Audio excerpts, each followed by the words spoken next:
Olá, eu sou o Dylan Della Páscoa, editor da agência Safras. Estou aqui com o Marco Antônio dos Santos, agrometeorologista da Rural Clima, para mais uma edição do nosso programa, nosso tradicional programa das segundas-feiras, o Clima na Semana, uma parceria de Safras e Mercado e Rural Clima, para trazer as melhores informações e as projeções para o clima nos próximos dias para o setor. Marco, tudo bem, Marco? Muito bem, Dylan. Um pouco de frio ainda, né? Por causa da massa de ar polar que ainda não quer ir embora, mas do resto tudo bem tranquilo. Marco, o que a gente pode projetar para essa semana? Vai continuar o frio? Olha, Teremos chuvas? a massa de ar polar, né, que está trazendo, que trouxe esse frio aí, até com problemas, né? A Uhum. gente viu algumas reportagens de animais mortos lá no Pantanal, né? Não foi por conta de geada, foi por conta de uma inversão térmica, a temperatura caiu muito rapidamente. E lá os animais não estão acostumados com esse frio ainda, as temperaturas em alguns pontos chegaram a casa de 6, 7 graus, então isso levou, infelizmente, à morte desses animais, né? Já nas demais regiões não houve geadas, a não ser nas regiões serranas Uhum. de Santa Catarina, do Rio Grande do Sul, que é normal para essa época do ano, né? Nas regiões serranas, até certo ponto, até bom aí para o turismo, né, Dila? Sim, sim, Ali dá nas para dar uma esquentada aqui na região da Serra, o pessoal. Quem conseguiu chegar lá, né? Porque as chuvas trouxeram alguns É, prejuízos aí.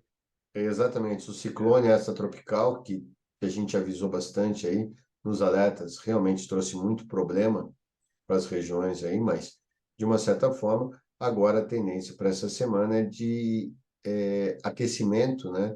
Essa massa de ar polar está realmente se enfraquecendo e, com isso, as temperaturas voltam a subir gradativamente aí, e as temperaturas tendem a ficar acima até de 13, 14 graus ao longo da semana aí no Rio Grande do Sul, ou, né, no Sim. sul do Brasil. Então, voltando às temperaturas normais aí. E há previsões de retorno da chuva já entre a quarta-feira, né? Já chove nesse momento em alguns pontos de Santa Catarina. Amanhã uma frente fria avança, traz chuvas um pouco para a metade sul do Rio Grande do Sul, mas será entre realmente a quarta e a quinta-feira que os modelos indicam chuvas mais generalizadas aí para todo o sul do Brasil. No entanto, essa frente que vai avançar pelo sul, ela não chega ao sudeste e centro-oeste, ela vai ficar restrita ao sul, que é normal para essa época do ano, né? E há uma tendência de retorno das chuvas no sudeste e partes do centro-oeste na primeira semana de julho, ou seja, daqui 15 dias. E essas chuvas novamente ali nessa região central do Brasil tem tudo a ver com esse aquecimento das águas do Pacífico, ou seja, já com o El Niño. Apesar do El Niño ainda estar muito fraco, não dá para falar ainda que estamos sob efeito do El Niño, mas só o fato das águas estarem mais quentes, essas frentes frias ganham um pouquinho mais de amplitude e trazem chuvas aí para a região central. Ou seja, teremos aí os 15 dias de tempo aberto em toda a região central e norte do Brasil, voltando a chover na primeira semana de julho.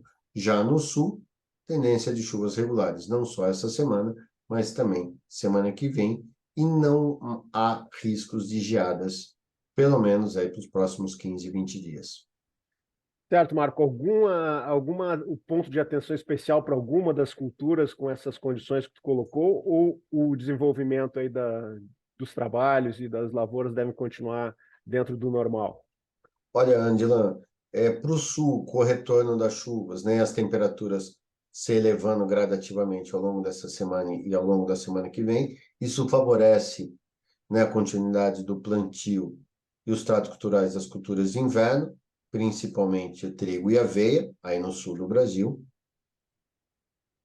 Traz condições também boas para o Paraná, por conta do milho, né, porque ainda tem alguns milhos ainda precisando de chuvas.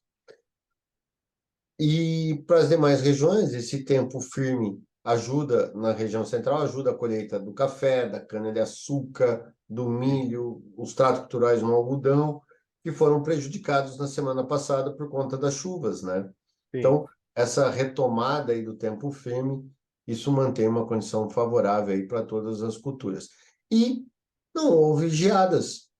Isso é bom. Ou seja, não tendo geadas, o milho escapou mais um ano de perdas consideráveis. Ou seja, como também não há mais previsão de geada para os próximos 15 dias, o milho saiu ileso esse Saiu ano. ileso esse ano. Mesmo que tenha alguma geada em julho, não tem nada nos radares, mas mesmo que tenha, a quebra, se tiver, a quebra é quase que irrisória, porque até lá o milho já está totalmente salvo. Tá certo, boas notícias então para o produtor do milho. Marco, falando um pouco dos Estados Unidos, semana passada o mercado de clima veio com força, né? Chicago subiu Exatamente. bastante, né? Tinha essa previsão de clima seco, de temperaturas elevadas, e sustentou os preços do milho e também da soja em Chicago. O que que a gente pode esperar para essa semana? Vai se confirmar essas previsões de poucas chuvas? Olha, Dylan, todo mundo que me chama, de cada 10 pessoas que me chamam, 12 querem saber dos Estados Unidos, nem olham mais para o Brasil, né? Agora os olhos estão todos voltados para lá, né? Finalmente chegou o Exatamente. mercado de Assim, clima, né? o que nós temos que falar para os Estados Unidos, Dylan e a todos que estão nos assistindo agora? Choveu em grande parte do meio oeste americano nesse final de semana. As chuvas variaram muito, chovendo em lugares 2, 3 milímetros até locais acima de 50 milímetros. Os modelos indicam para essa semana o retorno do tempo seco em praticamente todo o meio oeste americano e extremo sul dos Estados Unidos, as regiões do Texas, Arkansas, né, que são áreas de algodão e tem soja e milho. Porém, os modelos também indicam que começo da próxima semana volta a chover. Algo muito parecido com o que aconteceu nesse final de semana. Chove relativamente bem em todo o meio oeste americano, mas são chuvas irregulares, ou seja, chover vai, mas ainda de uma forma irregular. O que está acontecendo de fato é que, como a região central do Pacífico, que ela tem um peso muito grande, ou ela tem uma influência muito grande sobre o clima dos Estados Unidos, e essa região ainda não está com as temperaturas tão elevadas, né? Que Sim, seria um caso de um El Niño já, então as temperaturas estão oscilando muito nessa faixa de neutralidade, e principalmente tanto a costa oeste dos Estados Unidos, que é o Pacífico, quanto a costa leste, que é o Atlântico, as temperaturas desses dois oceanos estão mais frias do que o normal. Isso está tirando um pouco a pressão de chuvas do meio oeste, da principal região produtora, que é, né, aquela região de sim. Illinois, Iowa, Indiana, Kentucky, né, Missouri. Então, há previsões sim de chuvas, porém um pouco mais irregulares do que os modelos estão sugerindo ou prevendo. Então, temos que ficar realmente de olho, porque, lembrem, choveu esse final de semana, isso dá uma melhorada nas condições climáticas, chuva sempre, Claro. independentemente do volume, sempre é bom, né? Nessa fase que está as lavouras. Então, isso pode trazer uma certa segurança para os produtores e também para o mercado. Fala, tipo, choveu. Essa semana, apesar de estar seco, que é normal, também se chover todo dia é ruim, mas tem previsão de chuvas para a semana que vem, para o início da próxima semana. Então, vamos ver como que o mercado aí lógico que as safras têm né, muito mais especializada, né? Mas é um grande quênio com a gente aqui, né? Mas o fato é que choveu e há previsões para frente. No entanto, Dylan, o julho está se mostrando com chuvas relativamente boas, mas o agosto agora está com chuvas abaixo da média. Só que essas chuvas, tanto da segunda quinzena de julho quanto de agosto, os modelos estão oscilando muito. Hora coloca chuvas abaixo da média, horas colocam chuvas dentro da média, horas acima da média. Isso só significa o quê? Que as chuvas que os modelos estão irregulares. Irregulares. Ou seja, vai ter muita irregularidade. Até esse El Niño não se configurar de fato, o clima nos Estados Unidos vai ser muito irregular. Ou seja, a safra inteira deles. Então, Vai. isso vai trazer mais oportunidades, como aconteceu na semana passada. Exatamente. Tendência de um mercado bem nervoso, é um mercado de clima bem nervoso pelo quadro que tu está nos mostrando. Quando tem Exatamente. essa irregularidade, claro, o nervosismo causa esses repiques de preço. Bom para o produtor brasileiro, que vinha trabalhando com preços baixos e tem esses momentos para aproveitar para negociar. Exatamente. Exatamente isso, Lima.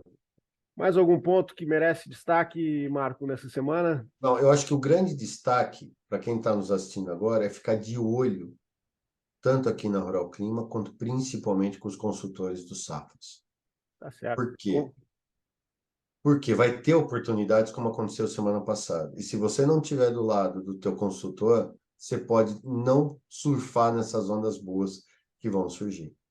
Entendeu? E Porque o clima não vai ser ruim para os Estados Unidos. Mas vai ser excelente? Também não. Mas vai ter essas grandes oportunidades no mercado. Então, se você não tiver do lado aí do teu consultor aqui do Safras, você pode deixar de surfar essas boas ondas. tá certo, Marco. É isso. Reforço o conselho do Marco, aproveitar essas janelas de olho no seu terminal, de olho na plataforma de safras e também no site da Rural Clima, que tem sempre atualizando diariamente esses dados. Você poderá, com as informações de clima da Rural Clima e com as sinalizações dos consultores de safras, aproveitar essas janelas de negócio, que têm sido poucas nesse ano. Teve uma na semana passada, o Marco já colocou clima irregular e esse clima irregular abre essas possibilidades. Marco, muito obrigado pelas informações e uma boa semana para todos nós. Uma boa semana para todos nós e qualquer coisa, entre em contato aqui com a gente. Tá certo. Obrigado, Marco. Eu que agradeço.